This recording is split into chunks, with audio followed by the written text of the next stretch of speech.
Kembali bersama kami di NTV Prime, pemirsa. Nusantara TV memasuki usianya yang ke-10 tahun. Sebuah perjalanan panjang penuh dedikasi untuk menghadirkan tayangan yang informatif, konstruktif, dan juga mengedukasi masyarakat Indonesia. Selama 1 dekade, Nusantara TV telah menjadi bagian dari transformasi media di tanah air.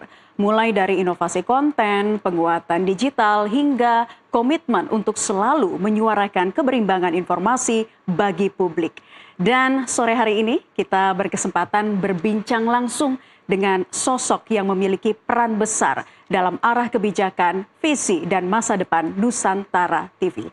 Sudah hadir di studio NTV Prime kali ini, Presiden Komisaris NT Corp, Bapak Nurdin Tampu Bolon. Selamat sore, Bapak. Selamat sore, Mbak Naila. Ya, terima kasih sudah menyempatkan waktunya untuk hadir di NTV Prime kali ini, karena kita sekarang sedang gegap gempita untuk menyambut 1 dekade Nusantara TV, ya, Bapak. Betul. Nah, selain apa yang nanti akan menjadi tantangan yang akan kita bahas, visi misi yang akan terus diemban oleh Nusantara TV ke depan, boleh Bapak bercerita tentang perjalanan panjang 1 dekade Nusantara TV sampai dengan detik ini, Bapak?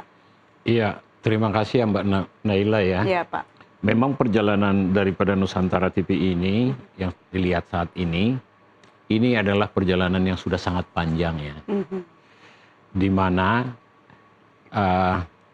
awalnya bahwa kita menerbitkan majalah ya, majalah bulanan, mingguan, dan harian yang konten-kontennya itu adalah bisnis ya, kemudian ekonomi dan juga masalah internasional. Kemudian sejalan dengan perkembangan teknologi penyiaran yang tadinya kan analog. Jadi analog itu akan segera dilakukan analog switch off sebenarnya daripada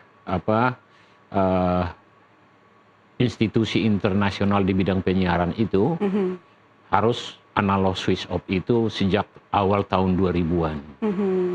Tetapi di Indonesia kita baru analog switch off itu akhirnya sampai 2017-2018. Gitu. Jadi berbagai tantangan di sana. Kenapa kita tertarik untuk masuk di dunia penyiaran ini? Pertama, kita melihat dengan adanya teknologi baru, investasi untuk membangun daripada industri media di bidang televisi ini tidak semahal yang sebelum dia digital, di mana analog ya. Kenapa? Karena analog itu adalah menggunakan daripada frekuensi 700 itu sangat banyak, sangat besar. Ternyata sangat besar. Sangat besar. Artinya satu siaran analog bisa diberikan menjadi lebih daripada 10 daripada digital, televisi digital. Artinya di situ bahwa sisa frekuensi yang 700 golden frekuensi bisa diambil oleh pemerintah sebagai namanya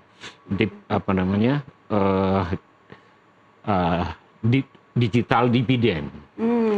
Di mana frekuensi 700 itu digunakan menjadi mendukung daripada broadband, telecommunication, pendidikan, pertahanan, dan juga pengembangan ekonomi kreatif lainnya. Nah, di situ dia. Jadi tantangannya sangat banyak. Orang-orang yang memiliki penyiaran analog tentunya tidak mau investasinya hilang, kan begitu. Nah, pada saat itu regulasi masih belum ada analog switch off kapan. Nah, berjuanglah kita sehingga kita mulai bersiaran secara live streaming 2016. 2016 itu live streaming ya, Pak ya? Live streaming, 10 November tepatnya, Hari Pahlawan. Makanya 1 dekade lah pada bulan ini. Itu ceritanya. Nah tadi juga Bapak mengatakan memang begitu besar nanti ya tantangan ke depan, apalagi di industri media selama 10 tahun terakhir ini mengalami perubahan yang cukup besar dengan adanya dunia digital. Lalu apa saja Pak bisa dijabarkan tantangan-tantangan yang nantinya justru ini harus menjadi semangat dan optimisme baru untuk Nusantara TV ke depan? Ya, visi saya waktu itu Nusantara TV ini adalah bagaimana bisa memberi kontribusi berbakti kepada rakyat Indonesia dan menjadi media referensi bagi negara-negara lain yang mau melihat Indonesia. Itulah visi kita pertama, sehingga kita masuk di situ. Kita dengan modal yang sangat terbatas, kita berani. Dulu kita mulai daripada Nusantara TV ini, majalah yang saya katakan tadi itu adalah di satu Gerasi, di Cempaka Putih. Kemudian kita kembangkanlah menjadi industri media elektronik ini, yaitu Nusantara TV ini. Itu kita pindahlah satu kantor atau studio yang lebih besar di Cempaka Putih.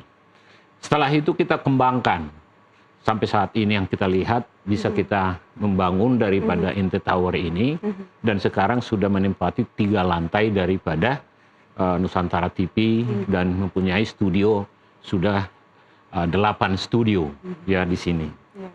Jadi apa namanya, Nusantara TV ini rencananya mau dikembangkan sejauh mana kita bisa mendukung program-program yang pro rakyat yang dikembangkan oleh pemerintah, dan kita mengkritisi daripada apa namanya hal-hal program pemerintah yang tidak pro rakyat. Jadi kita berimbang seperti yang Naila katakan tadi itu. Untuk itulah Nusantara TV hadir, bagaimana kita bisa mendukung program-program ini.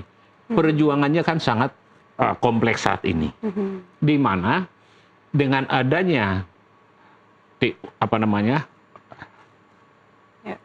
media-media sosial dan lain sebagainya sebagai saingan daripada Nusantara TV ini kan kita ini kuenya ini sudah sangat terbatas, di mana top of the top itu sudah mengambil seperti YouTube, media sosial lainnya, Google dan lain sebagainya. Ini merupakan saingan kita yang tadinya itu tidak ada. Nah, berarti kita harus sekarang bagaimana melakukan inovasi-inovasi dan kreativitas yang konstruktif di dalam mendukung seluruh perjalanan daripada Nusantara TV maupun program-program non siaran ini terpaksa harus kita lakukan inovasi. Dalam hal ini bukan hanya Nusantara TV yang kesulitan, dan seluruh media sama. Jadi kalau dia bilang media yang lain juga bagus saja, tidak bermasalah. Menurut saya kurang pas. Seluruh dunia sekarang media-media penyiaran, media elektronik maupun media massa dan lain sebagainya pasti drop di dalam pendapatan maupun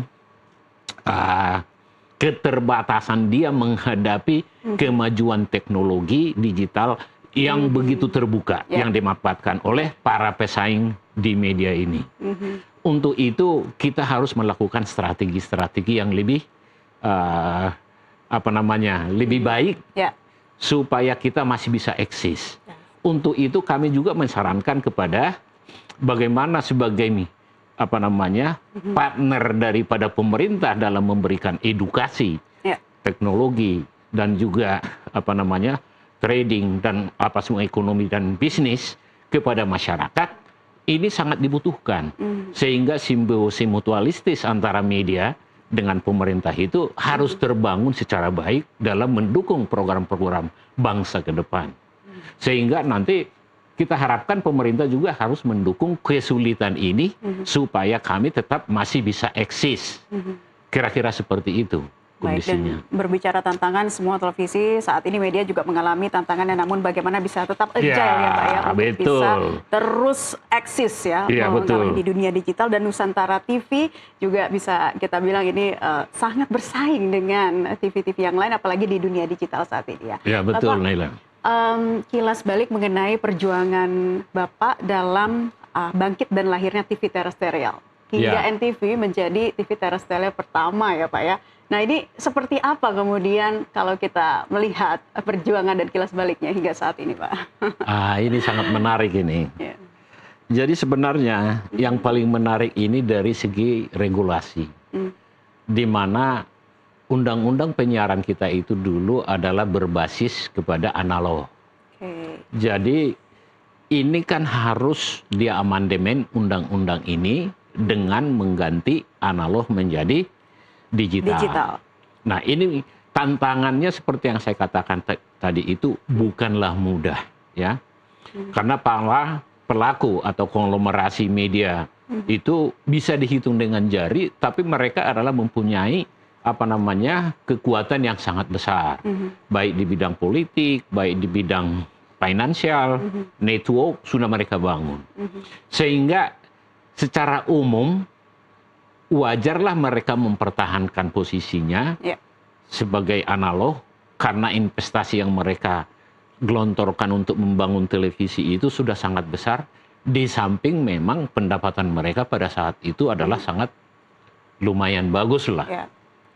Karena pada saat itu masih bisa dikatakan itu namanya media sosial belum ada, YouTube tidak ada, dan sampai semua itu siaran televisi semua orang kalau udah masuk rumah mau Pasti tidur nonton TV. pasti nonton TV. Ya. Sehingga semua nanti biaya iklan itu hampir 90% itu masuk. Kalau sekarang kan sudah diambil YouTube, diambil daripada Twitter, diambil daripada Google dan lain sebagainya. Jadi kalau kita sekarang industri media elektronik ini, kita harus membuat inovasi-inovasi, kreativitas yang baru membangun supaya kita bisa bersaing dan masih hidup ke depan nantinya. Karena dengan mudahnya membuat suatu podcast, industri baru dan lain sebagainya di bidang media ini kita kalau tidak melakukan inovasi, kreativitas dan membuat terobosan-terobosan baru, pasti kita akan tertinggal. Dan kita sudah mempekerjakan banyak orang. Seperti di Nusantara TV sekarang seluruh Indonesia udah hampir seribuan orang yang sudah harus kita jaga. Nah, untuk itu kesulitan kami sebenarnya yang dulu berjuangnya bagaimana untuk bisa bersiaran melalui merubah daripada undang-undang atau mengamandemen undang-undang dari analog kepada digital, dan juga membangun infrastruktur yang berdaya saing, ya kan? Membangun sumber daya manusia yang unggul sehingga mereka bisa berdaya saing dengan secara nasional, dan secara nasional itu tidak cukup karena kita ini sekarang sudah terbuka kepada seluruh dunia. Jadi kita harus membangun SDM yang berdaya saing secara internasional, diakui oleh dunia internasional. Karena kita harus mengambil market-market daripada internasional, dan juga kita harus melakukan daripada perbaikan-perbaikan namanya strategic alliance atau kemitraan strategis dengan nasional maupun internasional. Jadi hal-hal seperti inilah yang kami coba bagaimana meningkatkan daya saing daripada Nusantara TV, bukan hanya berdaya saing secara internasional, tapi harus diakui secara nasional, tapi harus diakui di tingkat internasional. Seperti itu.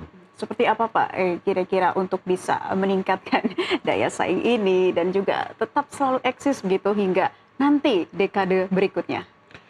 Jadi ini kan bagaimana kita memperbaiki konten. Nusantara TV ini sekarang siarannya adalah ada news, ada entertainment, ada ekonomi. Kita sudah punya portal dan medsosnya yang cukup komplit ya. Dan itu sudah terjadi. Nah sekarang kita harus berinovasi, membangun daripada sumber daya kita untuk lebih berkreasi lagi. Jadi Nusantara TV sekarang bukan hanya Nusantara TV lagi, tim media kita. Sekarang kita sudah ada Harum TV, untuk entertainment, khusus dia nanti entertainment, dan itu sekarang sudah bersiaran uji coba di Bali dan Lampung. Kemudian ada Gold TV, itu juga sudah uji coba di Lampung dan Bali, dan itu khusus untuk sport atau olahraga. Jadi inovasi-inovasi ini akan kita gabungkan nanti untuk membangun daripada ikut berpartisipasi dalam pembangunan ekonomi dan juga olahraga, dan juga hal-hal yang dibutuhkan oleh negara dalam meningkatkan daya saing bangsa secara nasional. Media harus mengambil peran di sana. Karena siapa yang menguasai informasi, pasti dia yang akan mendapatkan membangun strategi yang tepat untuk peningkatan daya saing dalam meningkatkan pendapatan negaranya, untuk mendapatkan income per kapita daripada pendapatan masyarakatnya. Itu. Inovasi bukan hanya untuk memenuhi kebutuhan masyarakat, tapi sudah dalam konteks negara, ya Pak. Ya, bagaimana media ini juga bisa berdampak positif untuk masyarakat luas dan juga negara. Bapak, kalau kita berbicara mengenai tonggak atau milestone, apa yang ingin Anda utarakan berkaitan dengan perjalanan satu dekade Nusantara TV? Betul. Jadi gini, 10 tahun ini Nusantara TV, kami selalu berusaha maksimal dalam memberikan informasi berkualitas kepada masyarakat. Nah, sekarang NTV adalah sudah merupakan salah satu pilihan daripada masyarakat. Selama 10 tahun ini, kita masih mengeluarkan biaya dalam membiayai operasional kita. Dan memang kita sudah mendapatkan pendapatan dari sini. Tetapi ya kitalah yang tahu sebagaimana apa kita, dan karena usaha kita masih didukung oleh grup-grup usaha lainnya. Kira-kira begitu.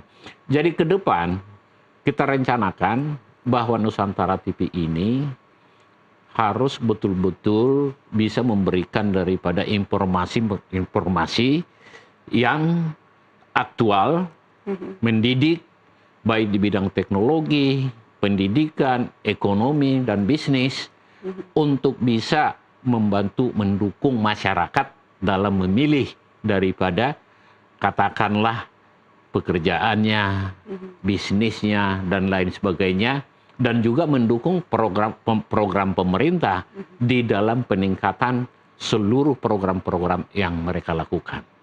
Secara khusus, kita mendukung Astacita Presiden Prabowo, karena Astacita ini kita lihat adalah satu strategi yang bisa meningkatkan dari pendapatan negara, seperti misalnya hilirisasi, juga penegakan hukum atau law enforcement yang tepat, dan itu sudah mulai berjalan. Kemudian bagaimana meningkatkan daripada pendapatan masyarakat kita, di mana peran daripada media di situ, harus betul-betul memberikan informasi yang pas dan tepat, berimbang, tidak memihak, sehingga nanti pemberitaan itu tidak bisa membuat daripada hal-hal yang negatif. Tapi kita mendukung hal-hal yang positif dalam kebersamaan membangun bangsa. Seperti itu. Nanti kita akan lebih mengelaborasi lagi mengenai hal ini ya, Bapak, terkait dengan peran media dalam mendukung pembangunan nasional, terutama berkaitan dengan program Astacita Presiden Prabowo Subianto. Presiden Komisaris NTCOP, Bapak Nurdin Tampu-Bolon, nanti kita akan kembali lanjutkan perbincangan, dan pemirsa, tetaplah bersama kami, NTV Prime akan kembali untuk Anda seusai jeda pariwara berikut ini.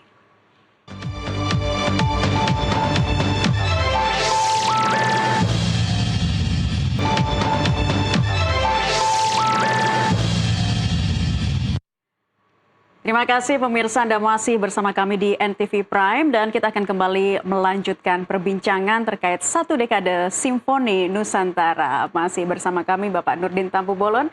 Bapak, tadi kita sempat menyinggung sedikit ya mengenai program Astacita dari Presiden Prabowo dan bagaimana peran media dalam mendukung pembangunan nasional, salah satunya melalui program ini. Silakan Pak. Ya, jadi gini, Astacita Presiden Prabowo ini kan menyangkut bagaimana membangun bangsa dari desa.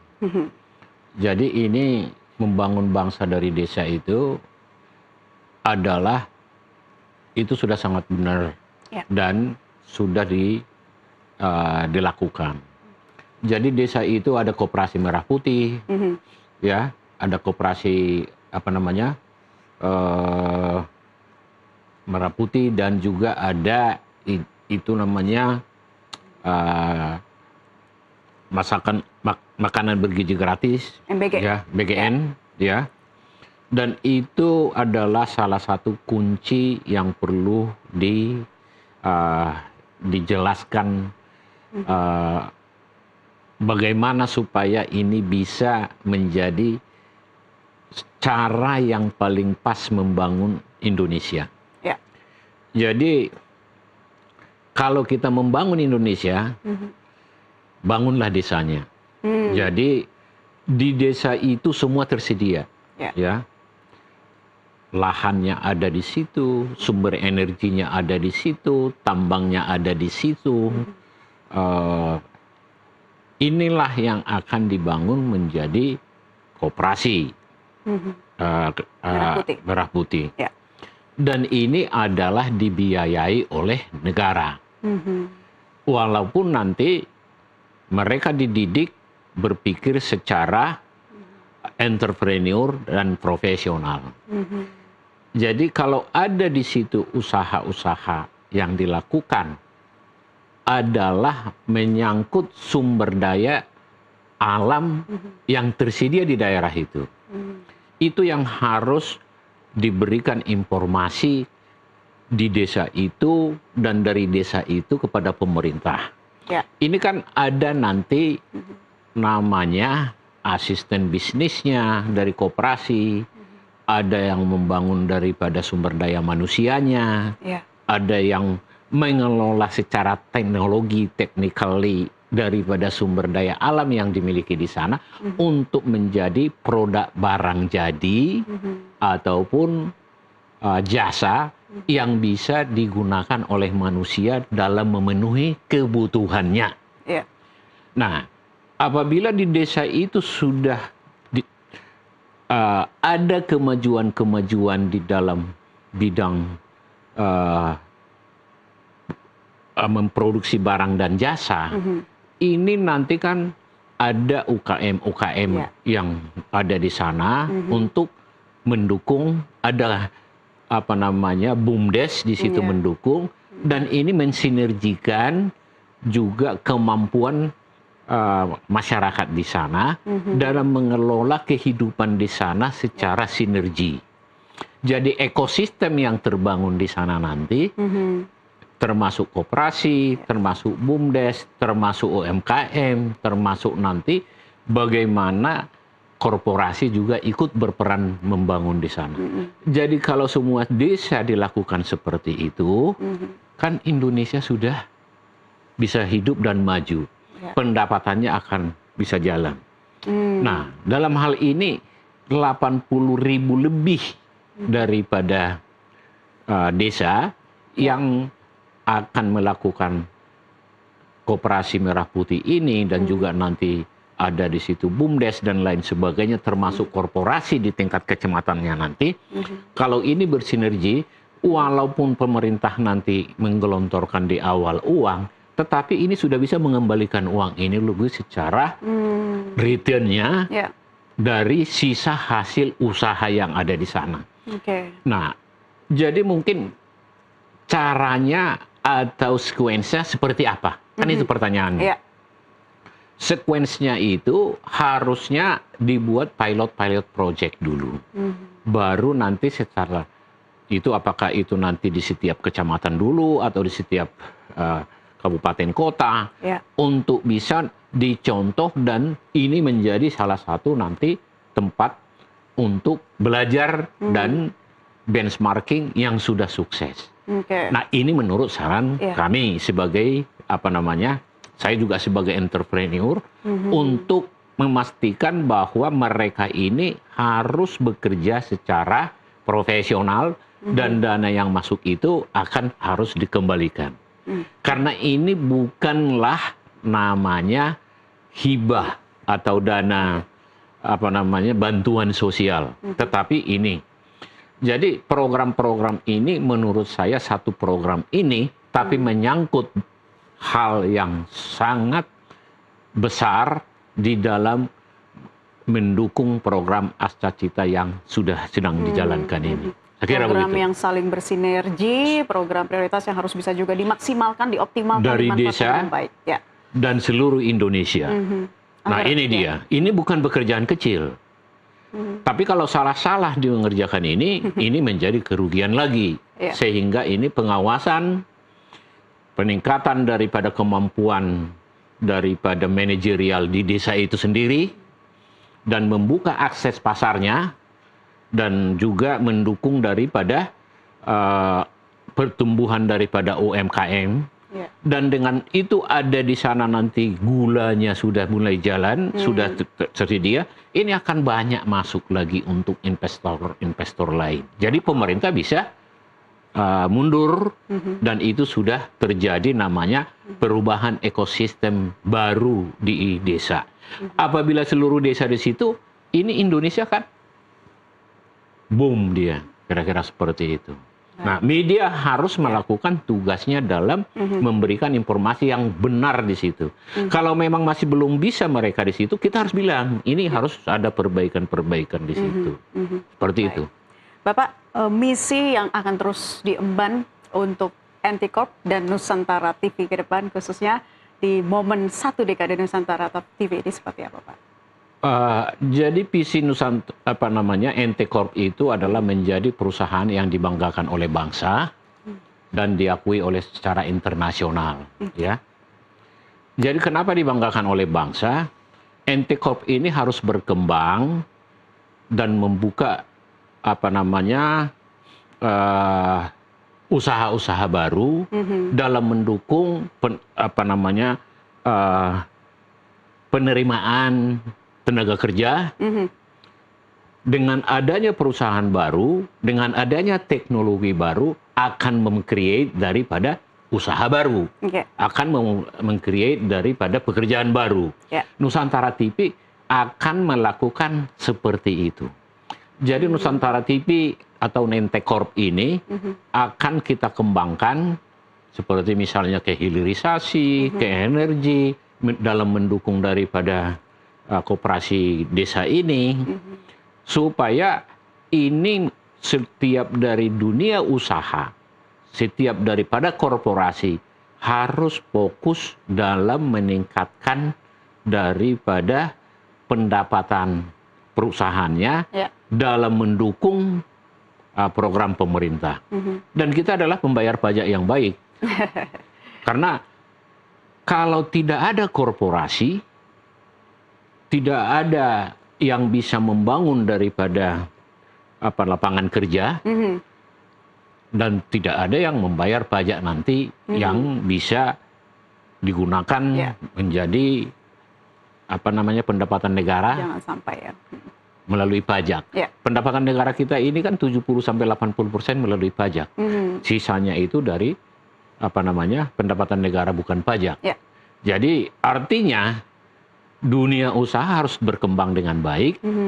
Setiap korporasi harus membangun usaha yang baik.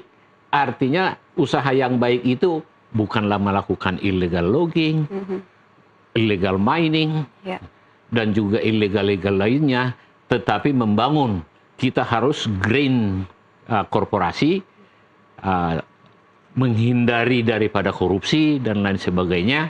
Kita bekerja berdasarkan aturan pemerintah yang benar.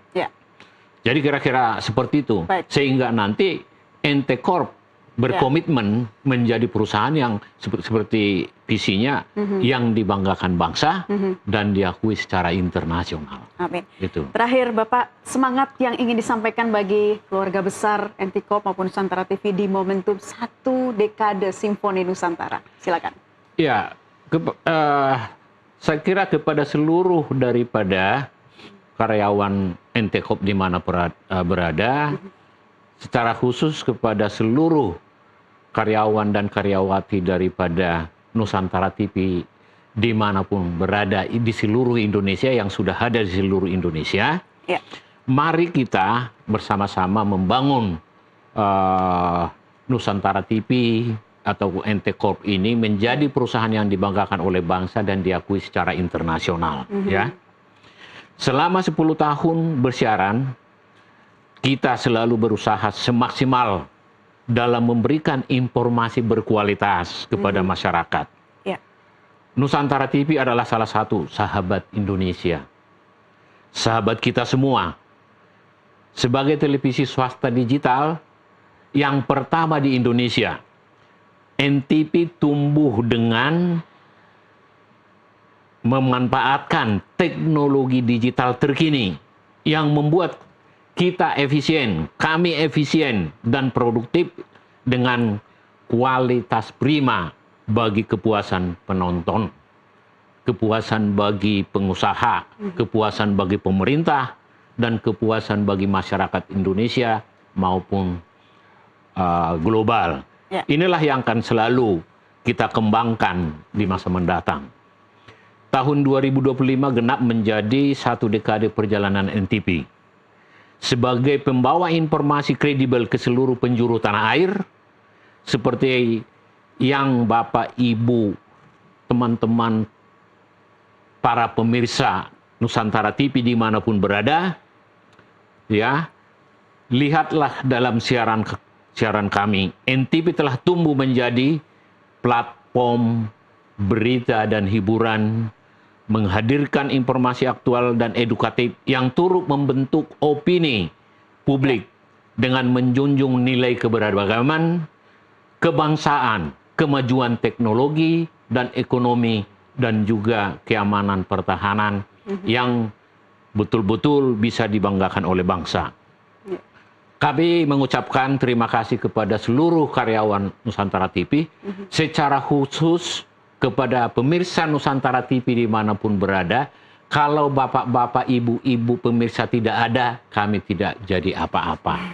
Sehingga pemirsalah yang kami akan tetap hormati, bagaimana Nusantara TV bisa memberikan yang terbaik lagi ke depan, saran kritik daripada pemirsa dimanapun berada, kami welcome untuk kritik dan lain sebagainya dalam perbaikan siaran kami, tutur kata kami, perlakuan kami. Kalaupun ada perlakuan daripada jurnalis kami dan wartawan-wartawan di mana di seluruh Indonesia yang kurang pas, dengan ini kami mohon maaf yang sebesar-besarnya. Secara khusus saya sebagai founder daripada NT Corp mengucapkan turut berduka cita kepada keluarga-keluarga yang menderita akibat daripada longsor banjir di Sumatera Utara, Tapanuli secara khusus, dan juga di Aceh, Sumatera Barat, Madinah, Sibolga, Tapteng, Kumbang Hasundutan, Tapanuli Utara, Pakpak Barat, Dairi. Kami dari Nusantara TV akan tetap menyiarkan keluhan-keluhan Bapak dan Ibu. Secara khusus kami juga akan memberikan santunan nantinya kepada mereka-mereka yang memerlukan, supaya kita bersama-sama berdoa supaya musibah ini bisa berhenti, dan kepada para pembalap-pembalap liar, kepada illegal logging, dan kepada perusahaan-perusahaan yang masih melakukan eksploitasi daripada hutan di sana, kami mohon dipertimbangkan supaya kerusakan alam, karena kita lihat banjir itu membawa gelondongan kayu, batu, pasir, dan segala macam. Semoga Tuhan selalu menemani kita semua. Amin, amin. Amin. Ya, kita akan terus mengawal ini ya, update bencana yang saat ini terjadi. Semoga bencana juga mereda, para korban bisa ditangani dengan baik oleh pihak-pihak terkait. Dan Bapak, sekali lagi di momen ulang tahun dan satu dekade Nusantara TV, kami juga dari keluarga besar mengucapkan selamat ulang tahun untuk Nusantara TV. Dan semoga nanti harapan, visi misi, dan nilai-nilai yang akan diemban ke depan ya bisa semakin dikenal sampai ke mancanegara, menjadi doa dan optimisme kita bersama. Terima kasih ya Mbak Naila. Karena memang besok adalah menjadi puncak daripada ulang tahun satu dekade NTV Ya.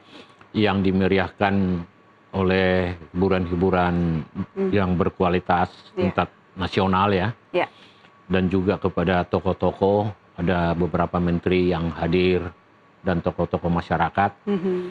Untuk itu kami mengucapkan sekali lagi kepada tokoh-tokoh dan para panelis besok. Ya. Dan pada kesempatan besok juga Nusantara TV akan memberikan penghargaan kepada tokoh-tokoh yang berjasa di dalam pendidikan, di dalam usaha, dunia usaha, penemuan-penemuan, sehingga jasa-jasa mereka juga sangat dihormati karena memang sudah memberikan sesuatu yang terbaik selama hidup mereka kepada bangsa dan negara Indonesia. Kami percaya bahwa Nusantara TV ke depan menjadi pilihan daripada masyarakat kita untuk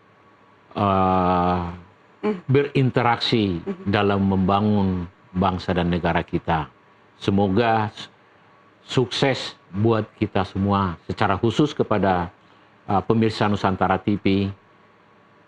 Kami mengucapkan terima kasih atas partisipasi Bapak, Ibu sekalian selama ini. Dan jangan lewatkan acara puncaknya besok malam ya, pemirsa setia Nusantara TV. Presiden Komisaris Antikop Bapak Nurdin Tampu Bolon. Terima kasih Pak sekali lagi atas semangat dan juga kehadirannya di NTV Prime kali ini. Dan juga pemirsa Nusantara TV, tetaplah bersama kami. Kami masih akan kembali untuk Anda sesaat lagi. Nusantara TV, sahabat kita.